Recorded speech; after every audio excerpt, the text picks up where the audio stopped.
చుచు ఓడు అనే ప్రసాదంను మట్టి కుండలతోనే నివేదన చేస్తూ ఆరాధిస్తున్నారు. పూర్వకాలంలో కాంచీపురంలో ఒక దేవదత్తుడనే ఒక బ్రాహ్మణుడు ఉండేవాడు. అతడు వేదాంగ పారంగతుడు. అతని భార్య మాలిని. వారిద్దరూ అతిథుల్ని అభ్యాగతుల్ని ఆదరిస్తూ గృహస్థ ధర్మాన్ని పాటిస్తుండేవారు.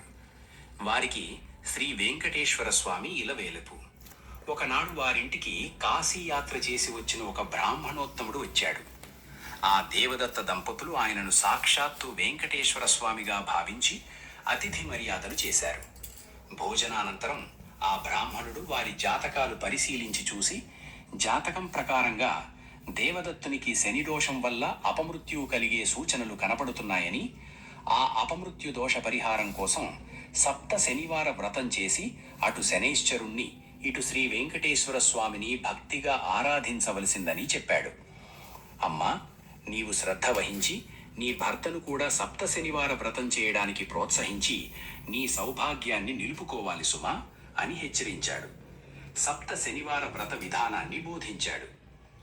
దేవదత్తుడు ఆ శనివారం బ్రహ్మముహూర్తాన లేచి స్నాన సంధ్యాదులు నిర్వహించి ఇంటిలో ఈశాన్య భాగాన పూజాపీఠం పెట్టి మండపం వేసి వెంకటేశ్వర స్వామి చిత్రపటం పెట్టి నైవేద్యానికి కొబ్బరికాయలు, అరటిపళ్ళు, నల్ల ద్రాక్ష పళ్ళు, 7 చిమ్మిలి ఉండలు సిద్ధం చేసుకుని ఉదయం పూజ చేసి ఒక బ్రాహ్మణుని పిలిచి ఆయనకు భోజనము పెట్టి ఆ పైన వారు భుజించి మొదటి రోజు వ్రతం యథావిధిగా నిర్వహించారు. ఆ విధంగా వరుసగా వారు 7 శనివారాల పాటు వ్రతాన్ని భక్తి శ్రద్ధలతో కొనసాగించారు.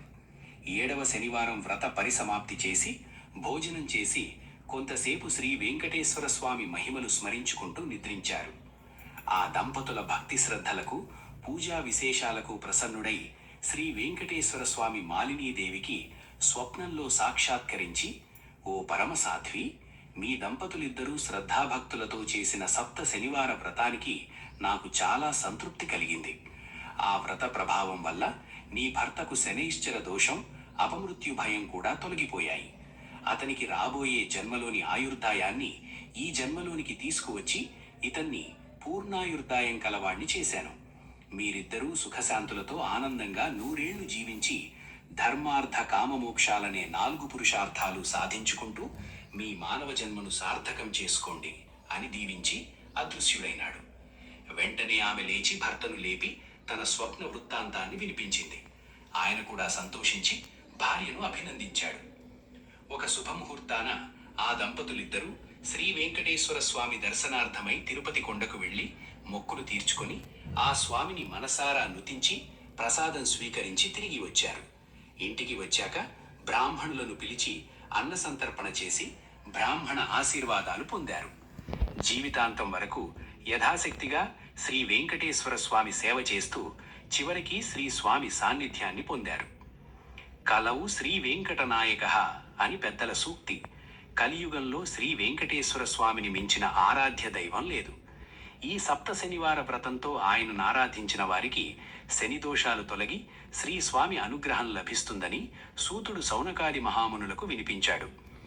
శ్రీ స్వామివారికి మిక్కిలి ఇష్టమైన ఈ శనివార వ్రతమును చేసిన వారికి ఉన్న కష్టములు తీరును, గ్రహబాధలు పోవును, సంపదలు భోగములు కలుగును. వారికి వారి కుటుంబానికి సర్వశుభములు కలుగును. శనివార వ్రతమును ఆచరించిన వారికి అసాధ్యమే లేదు. ఈ కలియుగంలో శనివార వ్రతము మానవులకు కల్పవృక్షం వంటిది. శనివార వ్రతమును చేసి స్వామివారిని అర్చించి స్తుతించి